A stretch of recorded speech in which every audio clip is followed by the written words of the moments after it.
श्री कृष्ण ने क्यों किया 16,108 कन्याओं से विवाह। नरकासुर नामक एक राक्षस, जिसको पृथ्वी का पुत्र होने के कारण भौमासुर भी कहते थे, जिसने 16,000 रानियों को बंदी बनाया हुआ था। यह 16,000 कन्याएं द्वापर युग के राजाओं की पुत्रियां थीं। बंदी बनी इन कन्याओं ने भगवान श्री कृष्ण से प्रार्थना की थी, हे भगवान हमारी रक्षा करें। तत्पश्चात भगवान श्री कृष्ण ने राक्षस नरकासुर का वध कर इन सभी कन्याओं को उसके बंदी गृह से आज़ाद करवाया, जिसके बाद भगवान श्री कृष्ण ने इन सभी कन्याओं को उनके घर जाने की आज्ञा दी।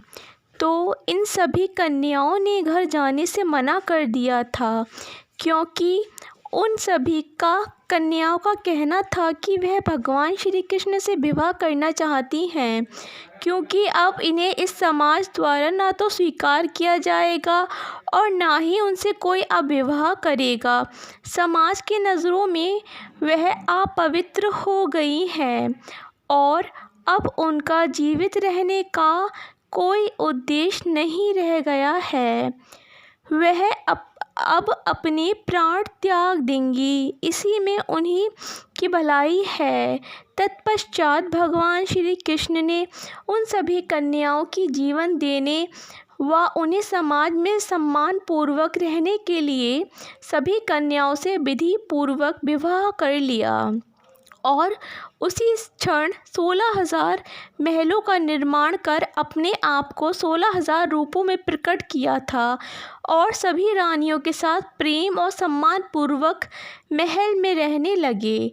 उन्हें कभी महसूस नहीं होने दिया कि वह भगवान श्री कृष्ण की शरण मात्र के कारण विवाहित हुई हैं।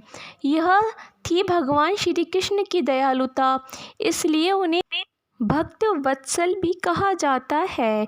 बाकी बची 108 रानियों का सच द्वापर युग में जब भगवान विष्णु के अवतार श्री राम नाम जी से 108 कन्याओं ने तपस्या कर श्री राम से वरदान मांगा कि हे भगवान आप हमें अपनी पत्नी बना लें और आप हमारे स्वामी बन जाएं, ताकि हम आपके पास रहकर आपकी सेवा कर सकें।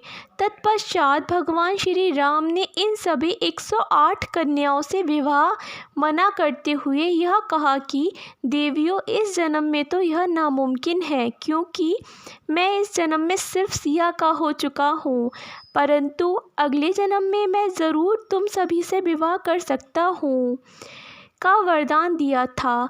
तो यह वही 108 कन्या होती हैं जो द्वापर युग में भगवान श्री राम द्वारा वरदान पाकर उनके अवतार भगवान श्री कृष्ण से विवाहित होती हैं।